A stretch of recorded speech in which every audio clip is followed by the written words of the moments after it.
لیکن ان کی زندگی میں دین نہیں ہے، ان کے گھر میں دین نہیں ہے، ان کے معاشرے میں دین نہیں ہے، اور دین سے کوسوں دور ہیں، بس چند رسومات کے لیے انہوں نے دین کو اپنا لیا ہے، تو جب امام آئیں گے تو امام ان لوگوں کو فرمائیں گے الناس عبید الدنیا، اے لوگوں تم دنیا کے بندے ہو اور دین تمہاری زبانوں پہ رکھا ہوا ایک جائے گا۔ بس مومنین کرام، ہمیں اپنے آپ کو آمادہ کرنا ہے۔ اگر ہم حقیقی معنوں میں کربلائی، عاشورائی، حسینی بننا چاہتے ہیں اور وہ حسینی صفات اپنے اندر پیدا کرنا چاہتے ہیں تو ہمیں سب سے پہلے دین کی معرفت حاصل کرنی ہے، دین کو سمجھنا ہے بنیاد سے، اور پھر اس کو سمجھ کر اس کو اپنی زندگی میں نافذ کرنا ہے، اپنی زندگی میں اپنانا ہے۔ یہی عزاداری کا بھی مقصد ہے، یہی امام حسین علیہ السلام کی قربانی کا بھی مقصد ہے کہ لوگوں کو دنیا کی بندگی سے چھڑا کر اللہ کی بندگی پہ لگا دیں، اور یہی امام حسین علیہ السلام نے کیا۔ جو لوگ دنیا سے آزاد تھے، جن کے نزدیک دنیا حقیر تھی، انہوں نے اپنے آپ کو دنیا سے آزاد کیا اور امام کے ساتھ ہم سفر ہو گئے۔ امام علی علیہ السلام نہج البلاغہ میں ایک خوبصورت حدیث ہے امام کی نہج البلاغہ میں، جس میں امام فرماتے ہیں، نہج البلاغہ ضرور پڑھیں، علی کی دنیا نہج البلاغہ ہے، اس میں ہمیں ہمارا دین نظر آئے گا۔ امام فرماتے ہیں کہ میرا اس دنیا میں ایک دوست تھا جسے میں بہت پسند کرتا تھا۔ توجہ کریں، ہم عظمت یہ سمجھتے ہیں اور یہ ہماری عظمت ہے کہ ہم امیر المومنین کے فضائل پڑھتے ہیں، سنتے ہیں اور سناتے ہیں، اور یہ ہمارا فخر ہے، لیکن اس شخص کی کتنی اہمیت ہوگی جس کے فضائل امیر المومنین پڑھ رہے ہیں کہ میرا اس دنیا میں ایک دوست تھا۔ اس دوست کی خصوصیت کیا تھی؟ امام فرماتے ہیں وہ میرا دوست کی خصوصیت یہ تھی کہ اس کی نظروں میں یہ دنیا بہت حقیر تھی۔ اور پھر بعض علماء نے لکھا ہے امیر المومنین کی مراد یہاں پہ حضرت ابوذر غفاری ہیں۔ ذکر کروں گا حضرت ابوذر غفاری کتنی معتبر اور کتنی اعلیٰ شخصیت کے حامل صحابہ تھے۔ امام علیہ السلام امیر المومنین علیہ السلام حضرت ابوذر غفاری کا یہ فضائل نہج البلاغہ میں ذکر کر رہے ہیں، اور فضیلت کیا ہے؟ فضیلت یہ ہے کہ وہ میری نگاہ میں دنیا میں سب سے اونچا تھا، میرا دوست، اور میری نگاہ میں بہت بلند تھا۔ کیوں؟ کیونکہ اس کی نگاہ میں دنیا بہت پست تھی۔ ہم اس معیار پر اپنے آپ کو تولیں، ہماری نگاہ میں دنیا کیا ہے، ہم دنیا کو کس نگاہ سے دیکھیں، پھر ہمیں معلوم ہوگا، اور دین ہماری زندگیوں میں کتنا ہے۔ بس مومنین کرام، جب اس امت نے دین کو اپنا ایک ذائقے کے طور پر اپنایا، ایک لقمے کے طور پر اپنایا، جب مصیبت آئی تو پھر یہ لوگ امام کو تنہا کر گئے، اور صرف امام کو تنہا نہیں کیا بلکہ امام کے ساتھ آئی ہوئی بیویوں کو بھی تنہا کر دیا، اور صرف عورتوں پر ظلم نہیں کیا بلکہ امام کے ساتھ موجود ان بچوں پر بھی ظلم کیا، اور ان بچوں میں 2 بچے کہ جن کے مصائب انسان کا دل دہلا دیتے ہیں، وہ حضرت مسلم کے بچے ہیں۔ 2 روایت ہیں، ایک روایت ہے کہ حضرت مسلم کے بچے حضرت مسلم کے ساتھ کوفہ میں آئے تھے، اور بعد میں انہیں وہیں پر شہید کر کے نہر میں ان کے جنازے کو پھینک دیا، ڈال دیا۔ لیکن معتبر روایت یہ ہے کہ یہ بچے حضرت مسلم کے ساتھ نہیں آئے تھے بلکہ کربلا میں امام حسین کے لشکر میں موجود تھے، اور اس کی دلیل بھی علماء یہ دیتے ہیں کہ ان بچوں کے مزار آج بھی کربلا میں موجود ہیں۔ بعض کہتے ہیں کہ نہر سے وہ بہتے ہوئے، یہ کوفہ سے بہتے ہوئے کربلا میں آ گئے یہ جنازے، اس وجہ سے ان کے مزار کربلا میں ہیں، حالانکہ وہ نہر فرات کوفہ سے کربلا کی طرف نہیں آتی بلکہ کربلا سے کوفہ کی طرف جاتی، لہٰذا یہ بچے معتبر روایت کے مطابق اس لشکر میں موجود تھے۔ اور جب صبح عاشور ہوئی اور جنگ ہوئی، جنگ کے بعد تمام اصحاب شہید ہو گئے، اور امام جب شہید ہو گئے تو لعینوں نے خیموں کے اوپر حملہ کیا، شام غریبات میں جب ان لعینوں نے خیموں پر حملہ کیا اور خیموں کو جلایا تو بچے ڈر کے سہم کے، کوئی بچہ مکہ کی طرف بھاگا، کوئی بچہ گھوڑوں کی ٹاپوں کے نیچے آ کر شہید ہو گیا۔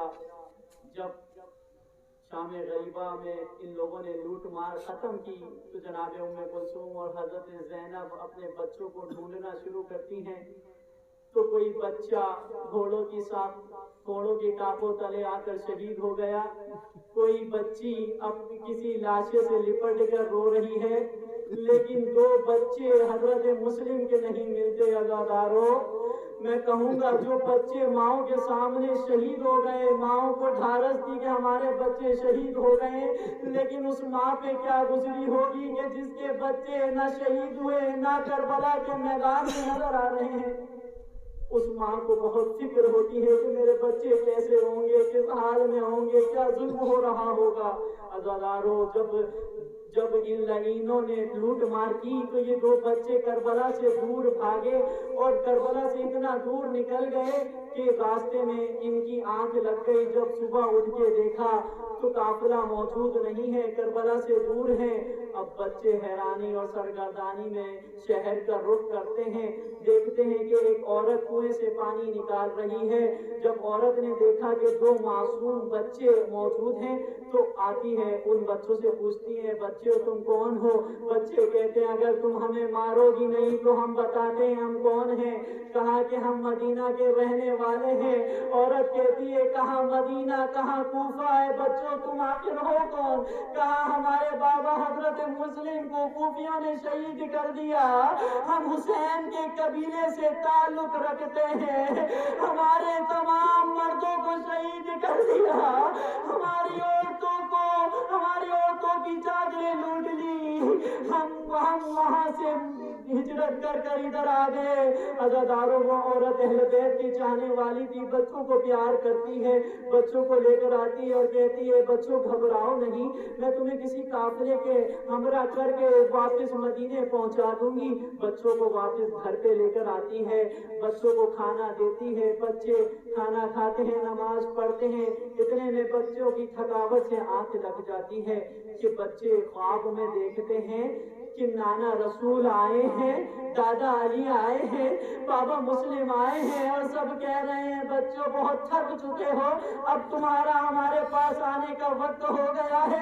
اچانک گھبرا کے آنکھ کھلتی ہے، دونوں بھائی ایک دوسرے کو یہی واقعہ سناتے ہیں، اتنے میں اس عورت کا بیٹا سن لیتا ہے کہ گھر کے اندر کچھ بچے موجود ہیں۔ جب وہ دیکھتا ہے کہ یہ تو مسلم کے بچے ہیں، فوراً اس کے ذہن میں آتا ہے کہ میں ان کو ابن زیاد کے پاس لے کر جاؤں گا، بہت بڑا انعام کماؤں گا۔ بس عزادارو، وہ لعین بچوں کو اپنے ساتھ لیتا ہے اور نہر فرات کے کنارے جب پہنچتا ہے تو اس کے ذہن میں آتا ہے کیوں نہ میں ان بچوں کے لاشوں کو، ان بچوں کے جنازوں کو یہیں چھوڑ کر ان کے سروں کو دربار میں لے کر جاؤں، مجھے زیادہ انعام ملے گا۔ بس لعین بچوں سے کہتا ہے اے بچوں اب تم لوگ شہادت کے لیے تیار ہو جاؤ۔ بس عزادارو سنو، اہل بیت کے گھرانے سے تعلق رکھنے والے بچوں کے فضائل سنو۔ وہ بچے جو تلوار کے سامنے کھڑے ہیں لیکن کیا مطالبہ کر رہے ہیں، یہ نہیں کہتے کہ ہمیں مرنے سے ڈر لگتا ہے، کہتے ہیں لعین اگر مارنے کا ارادہ کیا ہے تو بس چند رکعت نماز پڑھنے دے۔ ہم وہ گھرانے سے تعلق رکھتے ہیں کہ جن کے گھر سے لوگوں نے نماز سیکھی ہے۔ لعین کہتا ہے نماز پڑھ لو۔ جب بچے نماز سے فارغ ہوتے ہیں تو چھوٹا بھائی آگے بڑھتا ہے، کہتا ہے اے لعین پہلے مجھ پر وار کرنا، مجھ سے بڑے بھائی کی شہادت نہیں دیکھی جائے گی۔ بڑا بھائی آگے بڑھتا ہے، وہ لعین تلوار نکالتا ہے اور ایک ساتھ دونوں بھائیوں کو ذبح کر دیتا ہے۔ ولعنت اللہ علی القوم الظالمین۔ خدا ان تعالیٰ سے دعا ہے کہ ہماری اس خلیج عبادت کو قبول فرما۔ یا اللہ ہمارے گناہان کبیرہ اور صغیرہ کو معاف فرما۔ یا اللہ ہمارے والدین کے گناہان کبیرہ اور صغیرہ کو معاف فرما۔ یا اللہ جہاں کہیں بھی مظلومین بستے ہیں، مظلومین یمن، بحرین، فلسطین، سوریہ، افغانستان، تمام مظلومین کی حمایت و نصرت عطا فرما یا اللہ، تمام عزاداروں کی حفاظت فرما یا اللہ، تمام بیماروں کو بیمار کربلا کے صدقے میں شفا یابی عطا فرما یا اللہ، جو کوئی بھی یہاں پر کوئی اپنی جائز حاجت رکھتے ہیں اس حاجت کو پورا فرما یا اللہ، میں حقیقی معنوں میں اپنے امام کا مقصد سمجھنے اور اس پر چلنے کی توفیق عطا فرما یا اللہ، رہبر معظم سید علی خامنہئی کا سایہ دراز فرما، سید مقام سید حسن نصر اللہ کی حفاظت فرما، تمام علماء حق کا سایہ دراز فرما یا اللہ، جلد سے جلد اپنی آخری حجت کا ظہور فرما، ہمیں ان کے انصار میں شامل فرما، ماتم حسین